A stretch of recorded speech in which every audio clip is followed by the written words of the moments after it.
कि भाई ठीक है बाटे हम कहीं करे जानत नहीं खुना से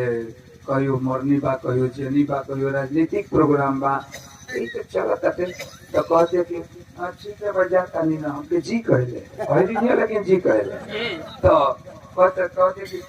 जा तानी ना तो हम एक से उठला ली लेते हैं हम कहले क्या कबो जिंदगी में हम ना इकुल बाजार कैले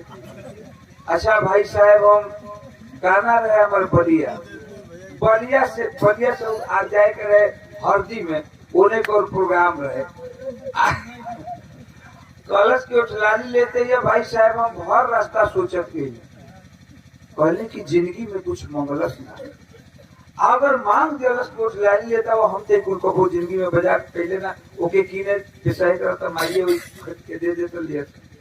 तो हम कहली को मंगलस ना